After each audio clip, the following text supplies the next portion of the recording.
We are back with another edition of the Ad Podcast.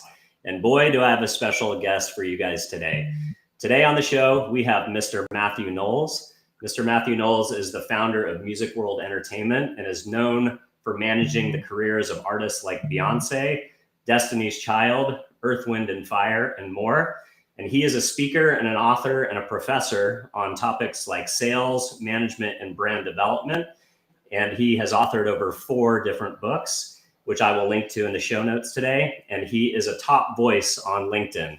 So Mr. Mathew Knowles, thank you so much for coming on the show today and sharing some of your experience with our audience.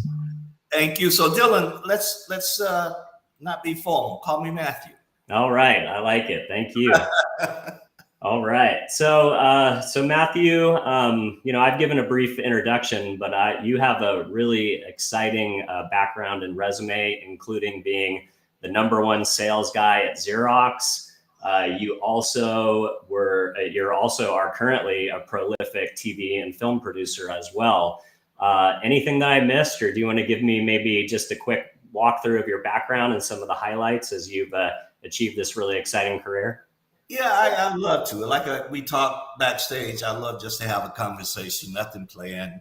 Perfect. But, I grew up in a little small town, Dillon, in Alabama, back in the 50s, early 50s. Always wanted to be a businessman. And as a kid, my parents had day jobs, but they were entrepreneurs, and I'm 3rd generation entrepreneur.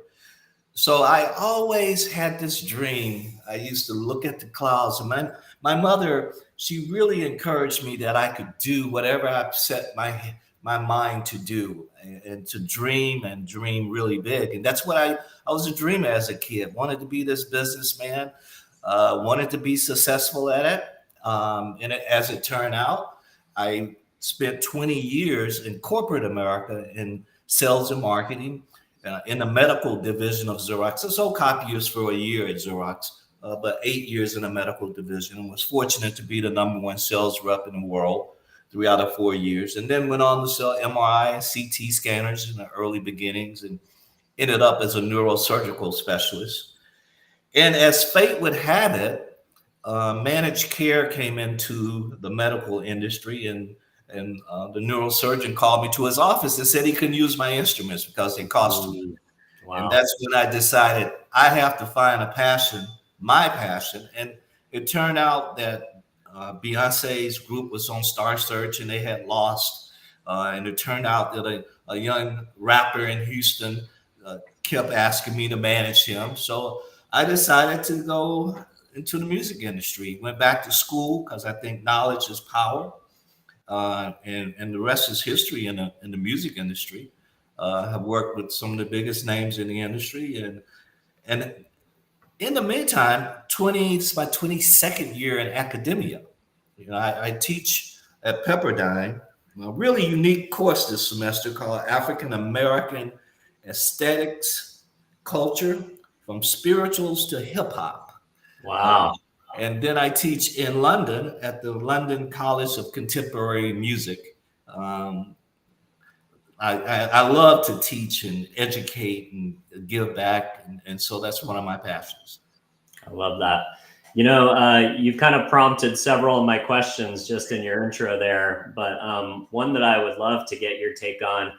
I see you're a fellow Greek man. You were in a fraternity when you were in undergraduate, correct? That's correct. Omega Psi Phi. Let's go. Well, I was a Sigma Chi, and it was definitely very formative on my career. I've met a lot of famous and high-profile Sigma Chi's along the way. I was wondering if that connection to your brotherhood ever lended any hands up the ladder as you were climbing your career. Yeah, as a matter of fact, I knew some Sigma Chi's because I pledged at the University of Tennessee at Chattanooga.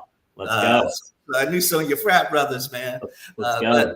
But yes, I mean, even David Lombard, who's my fraternity brother, we used to sit when I went to school in Nashville, Tennessee, Fisk University. He was at Vanderbilt, and he was the general manager of the Fisk FM radio station. And I love music. And so we used to sit and talk about one day we're going to have the biggest girl groups, and we were arguing my group is going to be bigger than yours. Well, he went on to find put together In Vogue, and I went to put together Destiny's Child. So we both won. Wow, that's very cool. And you also brought up what I heard in your book today was kind of an inflection point in when you decided to step in as a active father, working with your daughters on managing their careers, but actually move into that role of becoming their manager and becoming part of their professional team. You mentioned in the book that it was actually at the moment in which the group lost at Star Search to a heavy metal band, and you actually went up to Ed McMahon and asked him his advice. And you said, Ed, what advice would you give to parents whose kids are kind of crushed by this opportunity that they lost? What do you do next? And I loved that his advice to you was, for those who lose and go home and implement and make changes, they became successful, like Boys to Men and some other groups. Can you talk about why that was such an important moment and why you decided to then step in a more official capacity in managing your daughter's careers? Well, you said it absolutely correct. I came down to Orlando. They needed me to help them with the wardrobe because they just knew they were going to win for a month. And literally, Dylan had a separate room just for the wardrobe. Wow. So much. So they were crushed. They were absolutely crushed when they lost. But I had challenged their managers that it was the wrong song. They decided to do a rap song when, we're talking early 90s and little kids, it just wasn't the right time and right place for that. And I'm looking at these kids just crying their hearts out. And I knew how hard and passionate they wanted it. But I also knew that mistakes and failures in our life is opportunity. And that opportunity is to grow, and it's not a reason to quit. So I stepped in, we made changes, because that's one of the things Ed McMahon said, is that those who lost went back and made those changes. So we made the necessary changes, changed members, eliminated the dancers, things that needed to be done to move forward. And again, at the same time, my fate, as you would have it, is I was transitioning out of corporate America and had this young man in Houston who wanted me to go in management. But I went back to school first, Dylan. I went and took artist management courses. I took publishing courses, production courses, again, because for me, knowledge is power. And I went all across America to every seminar I could to build relationships. Yeah, no, I love that. And that was going to be another question that I was very interested about doing the research on you, is that, you decided after your time at Xerox, when you were going to start doing this officially for the group, as far as being their manager, you actually went back to school and studied. And now today, as you mentioned, you're going on your 22nd year yourself as an educator, teaching in all these different schools. It seems like lifelong learning is a real core principle of how you live your life, both when you were skilling up as a young man, but also now as a professor giving back to the next generation. What is your take on lifelong learning, and how important is that to the audience? I love how you say lifelong learning, because that's, for me, that is what it is. I mean, the beauty for me, I enjoy exploring. I enjoy challenging. I enjoy discovery and asking the questions why and thinking outside of the box. And to do that, you have to have knowledge. Again, knowledge is the power. So for me, I have always had a thirst for wanting to learn. I'm not that type of professor, and I say it in my class. I always have a second professor in my class, and that's Professor Google. And I always tell my students, Dylan, you don't have to spell it correctly, you don't have to grammatically say it correctly, but Professor Google is here, because if I don't know something, I'm going to be blatantly honest about it Mm-hmm. and learn with my students. And that's the beauty for me at 72 years old, is to be around these young people that are also have that thirst for knowledge. It's a beautiful thing. Yeah, no, I love that answer. Thank you for that. So this interview is actually very timely for myself. My daughters just started modeling and being in plays, and are taking keyboard class or piano classes for the first time. And this has all happened in the last, I'd say, 2 months.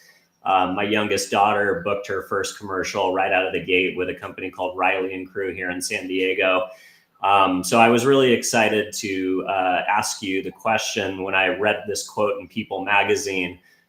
You mentioned that when Beyoncé and Solange showed an interest in music at a very young age, you and your wife Tina at the time, who were already corporate professionals and entrepreneurs, you didn't attempt to downplay their passions. Rather that you encouraged them, you guided them, and then you supported them. Why do you think so many parents try to steer their children to safe careers when they start expressing interest in the arts and things like that when they're young? Yeah, that is, wow. That's we could spend the rest of the interview just talking about that. I mean, because I teach those kids today. I teach those kids who parents wanted them to be something else, something different, doctors, lawyers, attorneys, but that wasn't their passion. And they spent rather time in those areas and really was disappointed because they didn't love what they were doing. Hmm. And then late in life, they decide, now I'm going to live my passion.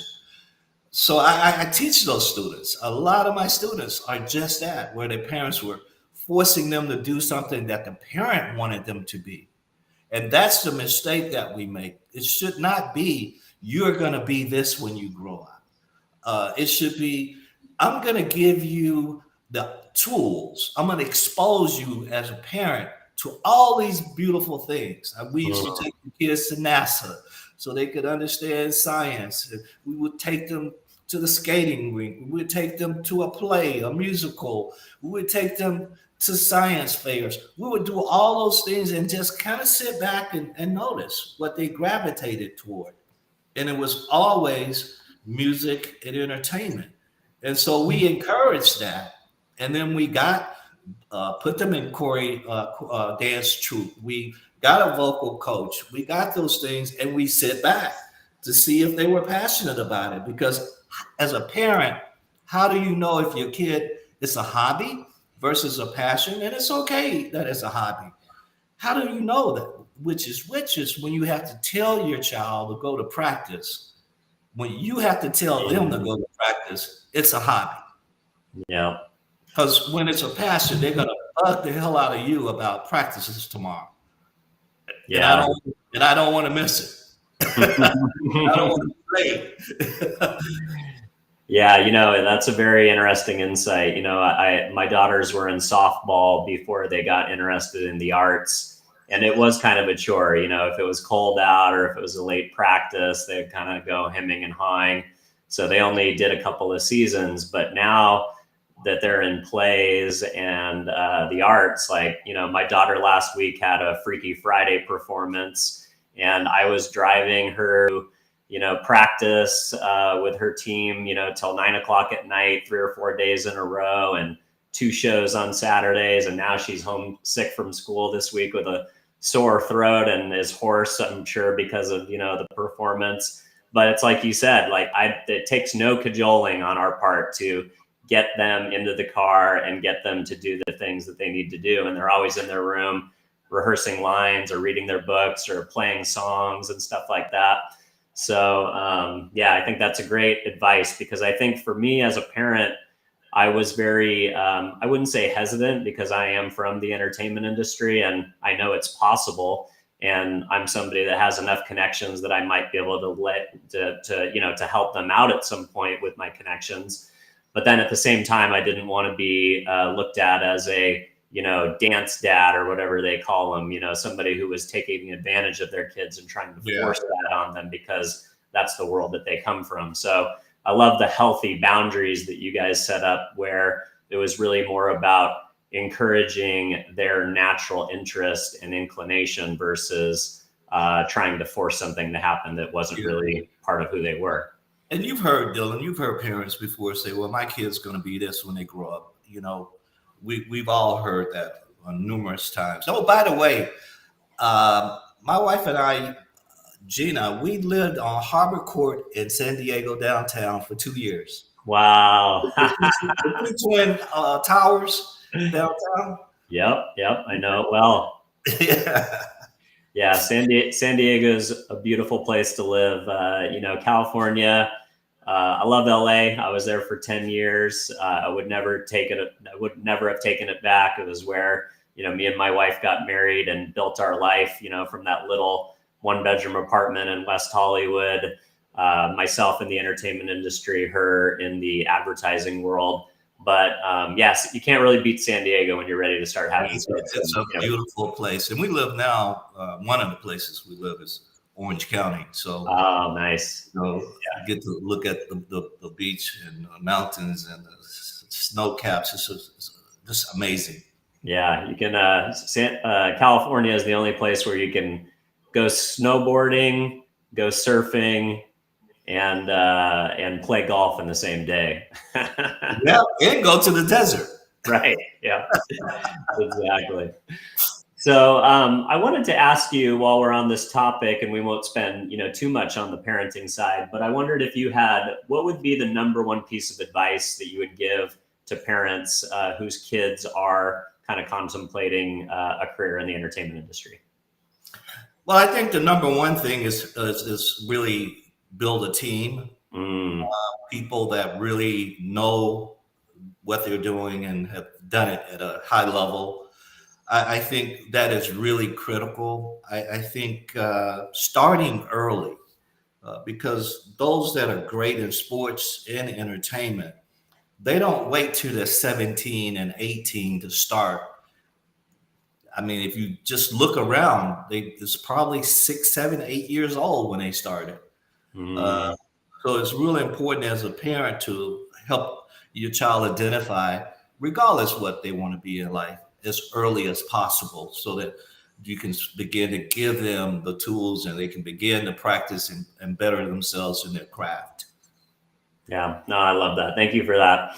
And last question on that topic. I think somewhere in the book or my research, I remember that you dealt with kind of some hesitation with your daughters around stage fright, even with all the interest that they had in the arts and music, but just kind of getting up in front of a crowd.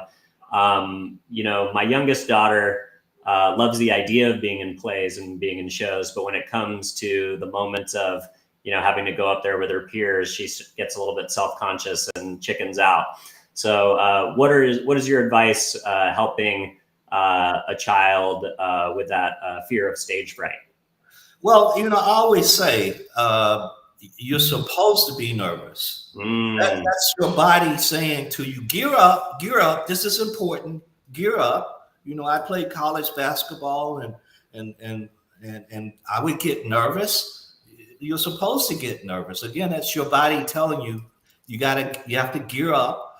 But it really, Dylan, boils down to the more times you do it, the better and the more comfortable you come. I'm a motivational speaker. I speak all over the world.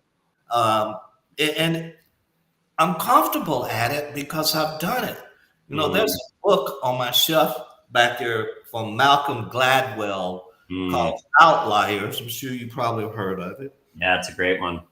It is. And it says in order to be great, and he did tons of research, years of research, 10,000 hours. 10,000 hours.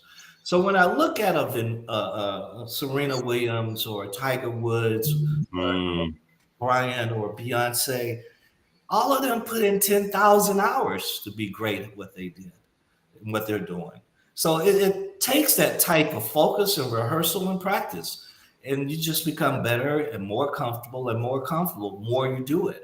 So you find places, when I started out managing, I remember one time Destiny's Child was on the back of a trailer truck in a parking lot of Walmart. And you do the little things to just get their confidence level. Yeah, no, that's great. I love that idea of, just doing the reps and putting in the time, putting in the practice. There is no such thing as an overnight success. It's about that repetition. And I think, like you said, Malcolm Gladwell puts it in such an easy, great framework to read in that book. So I would encourage the audience to check that one out if you haven't already. So on that note, I'd like to start moving the conversation around your career as a motivational speaker and a thought leader. So you have a concept in your book called the talk to do ratio. Can you talk a little bit about the talk to do ratio? Yeah, that comes from my first book that I wrote. Yep. I've written 5. The DNA of Achievers, 10 Traits of Highly Successful Professionals. And what motivated me to write that book is I fly back then. Gosh, I was flying 5 days a week, sometimes 2 cities in a day. And, you're sitting there and, as the band got more and more successful, I got to move from coach to first class. And you're sitting there with successful people. And this doesn't happen today, Dylan, because everybody's on their phones listening to music or looking at a movie. But back in the day, you would talk to someone almost a whole flight who was sitting next to you. And the first thing you would ask, what do you do? And man, when you ask that question, the folks that were passionate about it, they would talk you 2-3 hours about what they do. And I began to think about, this was a number of times that people did that to me on flights. And I started thinking about my friends that were highly successful. And so I came up with these 10 traits that start with passion. And second, what coexists with that are work ethics. But I also thought about, especially in entertainment, how many times you're in meetings or you're out and about in the marketplace and you see someone in your industry and they say, I'm going to get back with you. I look forward to talking to you. And they never do it. Yeah. And they never do it. And it just really igged me. And I always come up with these catchphrases. And I was like, talk to do. When you say you're going to do something, what percentage of the time you actually do it? Yeah, follow through. Follow up and follow through. And so that's how I came up with talk to do ratio. That's how I judge people, not what they say, but what they do. Yeah, no, I love that. And, going back to your days at Xerox, and, it's funny that we're talking about Xerox, but I think, there's something to be said about being the number one guy at an organization like Xerox that has a very big sales team. And I'm sure you were up against a lot of other competition out there. What do you think it was that made you that number one most successful salesperson within your group? I realized and understood and share this today that people bought and people buy you first and then you buy. See, a lot of people think they buy your product. No, they buy you. They buy their trust in you. They buy how knowledgeable you are. They buy your talk to do ratio. And then, oh, by the way, what are you selling me? And I understood that. I understood people buy people first and then the product second. Yeah. So I always came with my initial conversation in a different way than most sales and marketing people. I wanted to connect with you. I didn't want to jump into a conversation about my product versus my competition. I wanted to get to know some things. What's some things that we have in common together? How can we have just a conversation first? And those are the things I would always do. I just was very comfortable and very confident in my abilities because I have done the work. I knew my product well. I didn't have to think. Most salespeople are thinking of what they're going to say next versus listening. The number one another sales skill of a really good salesperson is their ability to listen, not to talk, but to listen. Yeah, I love that. And I think you illustrated a very important point, which is, business is personal. At the end of the day, you're not selling to a company, you're selling to an individual who has their own needs and wants and, wants to feel like they can trust the person that they're doing business with, that they're going to be, in their corner if anything goes wrong. If it's a vendor relationship and they're going to be spending a lot of time with this person, if it's not a transactional relationship, if it's a partnership, and they're going to be spending time together, and you want to make sure that this is somebody that you're going to enjoy those conversations when you have to pick up the phone or fly to a meeting or something like that together. So yeah, I think as a business development leader in the marketing agency world, I've always tried to do the same thing, which is focus on getting to know people first and let the byproduct of the relationship be the business. Right. And I tell you something else, Dylan. There's a word that we all know, entrepreneurship. We hear entrepreneurship all the time, but there's a word that we seldom use, and that's intrapreneurship. And what is intrapreneurship? That's when you run your territory if you're a salesperson, or you run your department or your division as if it's your company. And that's a different method that you operate, because entrepreneurship is really just a way of thought. It's how I think as an entrepreneur, as ownership. And so entrepreneurship, I always ran my territory. It was my company. And I would do the same things I would do if it was my company.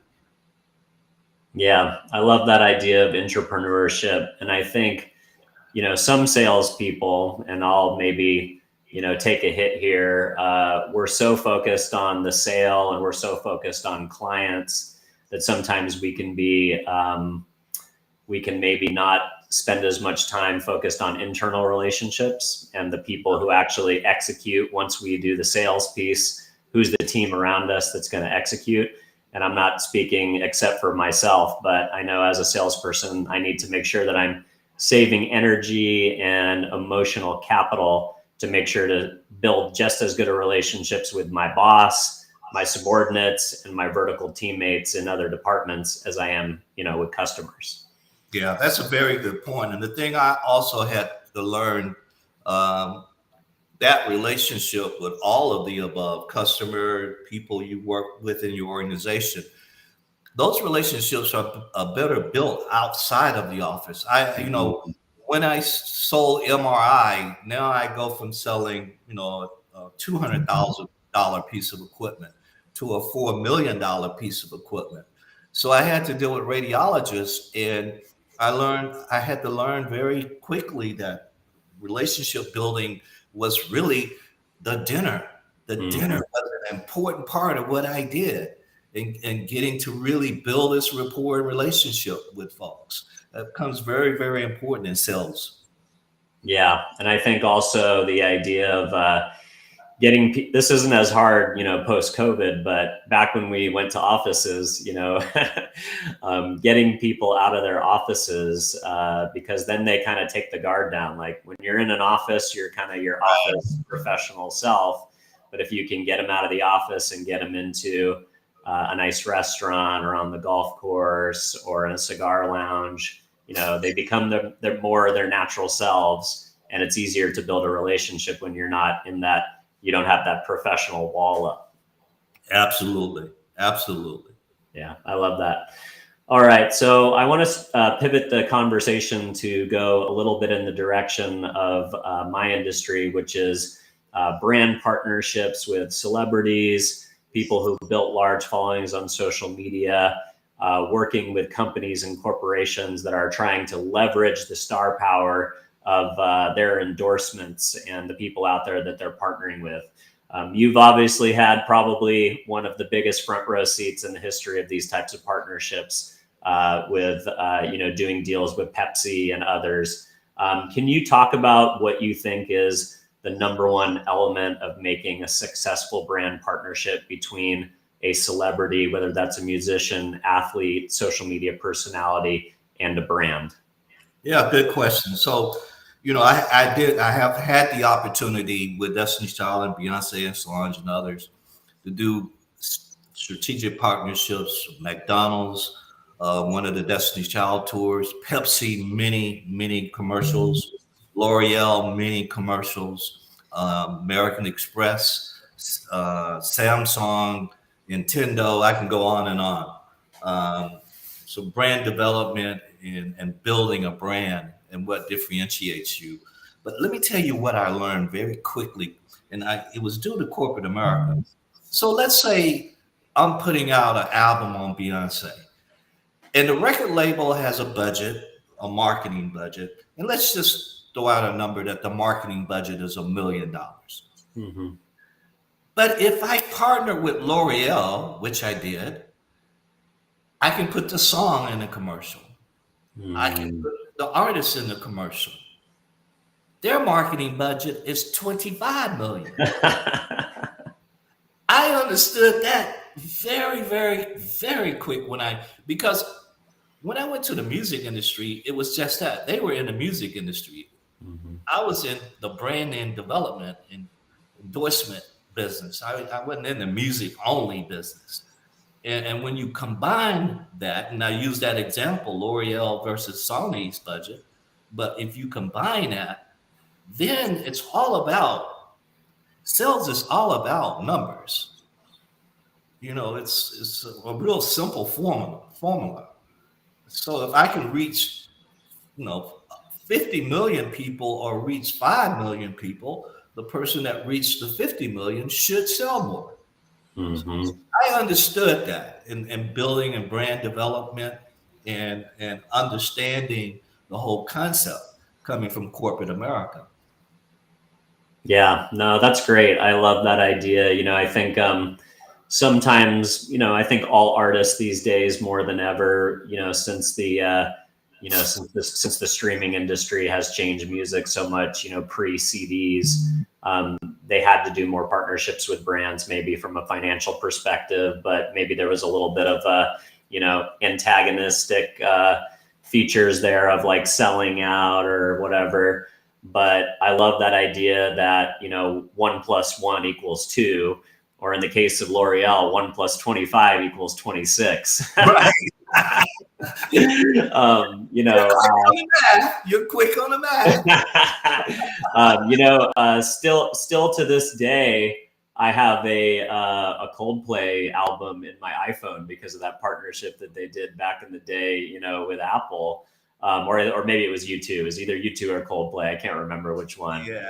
But these brand partnerships, especially if it can fit to organic places like Apple and streaming music, like that seems like a no-brainer to me. So I don't think it's as much of a taboo thing now, but I love that idea of like, I think what I take away from that comment is, look for the win-wins versus the transactional relationships. But you also said something important, that whole thing about the sellout. It's important that the artist and the team, because that's really who's going to be doing this, is the team. Understand it has to be an organic partnership. In other words, when I went to McDonald's, I was like, hell no, the member of Destiny's Child are not going to be in a McDonald's hamburger and French fry commercial. That's not going to happen. So what we did is, are the commonalities? The commonalities, salad and healthy eating. So McDonald's came out with a salad. The commonality is that McDonald's house, where you have these kids that are struggling with challenges. So Destiny's Child partnered with McDonald's house. Every city on the world tour, they would go to the McDonald's house. So you have to also make sure that partnership makes sense and it's organic, rather than monetary. I'm doing this deal just to do a deal. I mean, you're a beautiful woman. It would make sense that you work with L'Oreal. That makes sense. So you have to do things that make sense as well. Yeah, no, I love that. I think what that shows is, when you are structuring a branded partnership, you need to look at the full available assets of the portfolio company. So I think very smartly you identified, okay, well, what does McDonald's have? We're not going to put them in a Happy Meal, but Right. if they're willing to come alongside our brand values, which is healthy eating and living a good life and nutrition, which McDonald's maybe isn't always known for. So they're lending off your brand equity of having that. And then the charity aspect, the Ronald McDonald's House and doing good. Like who can argue with a partnership where you're helping kids that, need to find a place to live or spend time after recovering from a health crisis, which I think is what that charity is mainly known for. So that's a great perspective. And the stuff maybe sometimes seems like basic when we're thinking about it for marketers, but it's so great to get a refreshing point of view. So thank you for that as well. Another question I had, it seems to me that vertical video, as you think about Instagram Reels, YouTube Shorts, and of course, TikTok, has really completely taken over the way that music is marketed. When you can kind of grab a soundtrack from the internet, as any person just grab something and put it as the background to your music. Seems like artists are being able to launch music, and kind of independents are having more success than ever. How critical would you say the advent of vertical video is to marketing music? Well, very, very important. And you can go back 15 years and hear presentations and speeches that I've said 15 years ago. I was saying it before anybody was thinking it, that you would see music one day, not just hear it. You would actually see music. And what I meant is exactly what's happening today. Our experience with seeing the music as well as hearing it is so different than if I'm just listening and hearing the sound and audible part of music, because my emotions are different in it. And now I understand what the lyrics are saying, and I get to see the artist in their artistry. And Beyonce shocked the world with coming out with the first, video of all the songs. I mean, we did that back in the early 2000s with both Destiny's Child and Beyonce.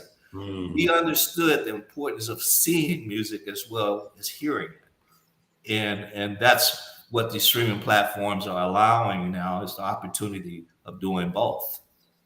Yeah, it's pretty cool that anybody who's creating a video, instead of having to worry about piracy or any of that kind of stuff, they can just go grab a soundtrack that helps bring the emotion that they want, or the vibe or the energy to their little video on social media. And then the artist gets value because that's free promotion. So again, it's that win-win. Well, look at what's happening. We were talking earlier about podcasts, and the really successful podcasts, 80% of them have video and audio. Mm-hmm. Yeah, totally. I think it's 80% of views now are generated for podcasts on video platforms. So people, strangely enough, like I like to listen to podcasts when I'm driving around in the car, because it's like kill two birds with one stone. But when I get home at night and I'm ready to shut it off and I go turn on YouTube on the TV, 9 times out of 10, I watch a podcast instead of a TV show or something like that. Yeah, same here. Yeah, pretty cool. Okay, I want to talk a little bit about your experience as a LinkedIn influencer and top voice, because that's becoming a big topic inside of the influencer marketing world. This is being touted as the year that LinkedIn becomes a social media platform. It always has been, but more than ever, it's becoming a social platform. And you were able to achieve that top voice on LinkedIn.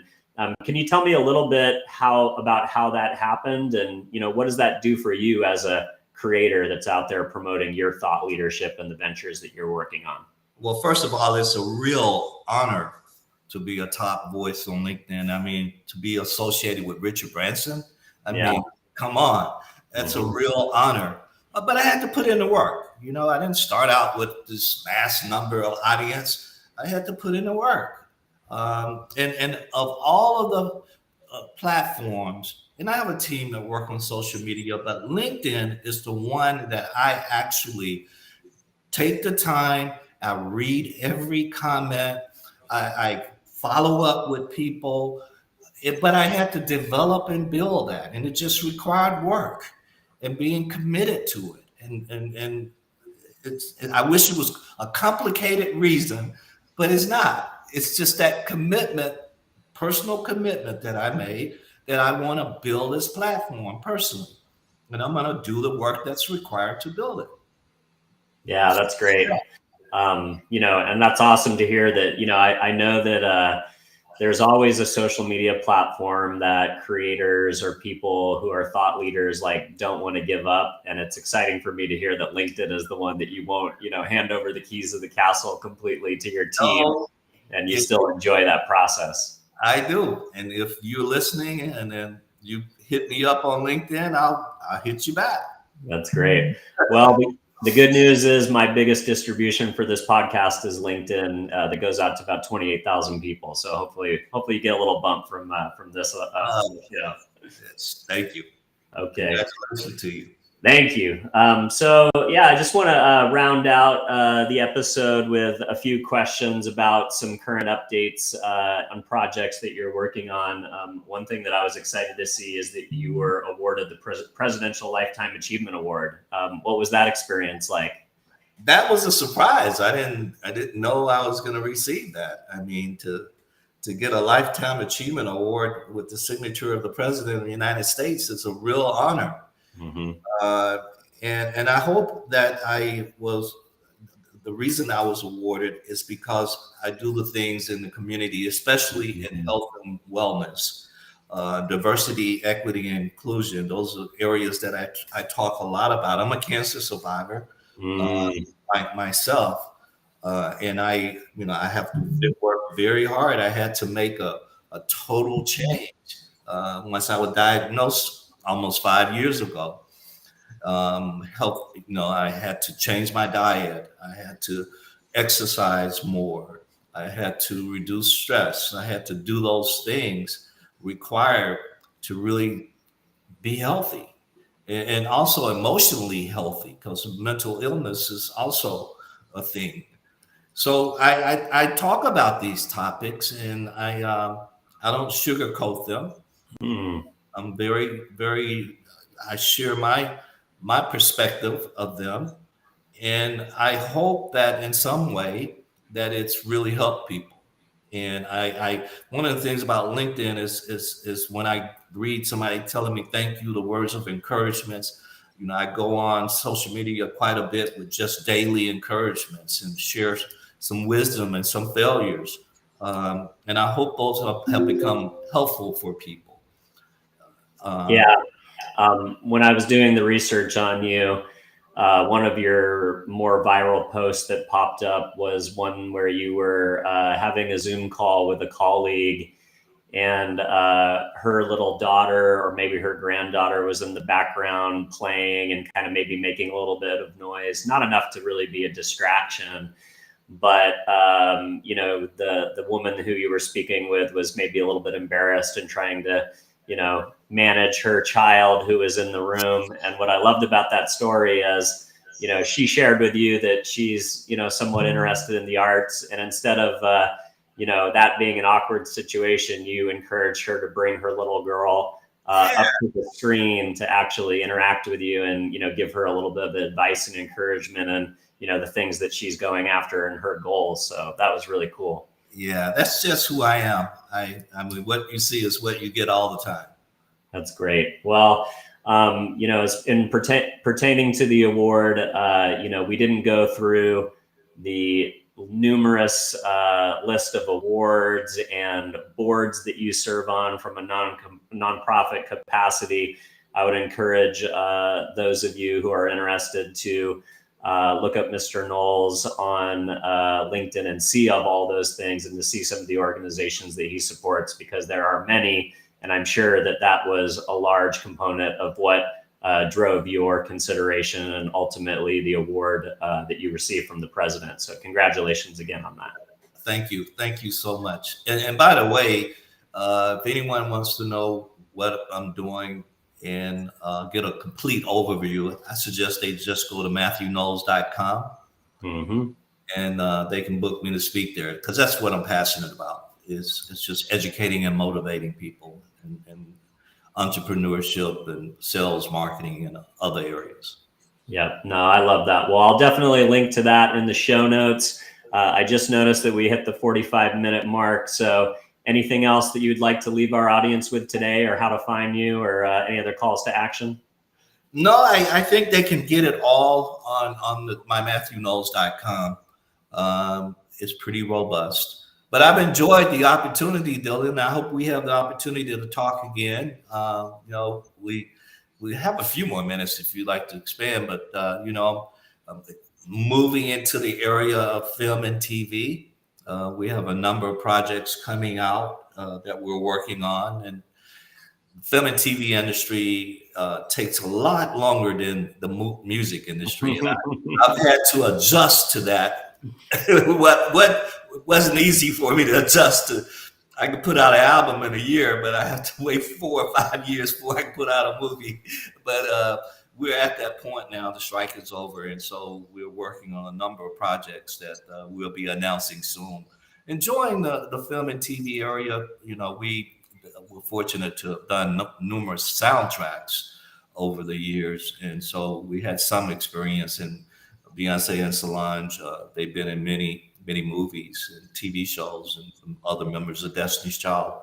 So you'll be hearing more about Destiny's Child coming up soon. Not a tour. I don't want everybody to go crazy and say I said that, but there'll be other projects coming out, documentary and other things that will be happening in hopefully next year.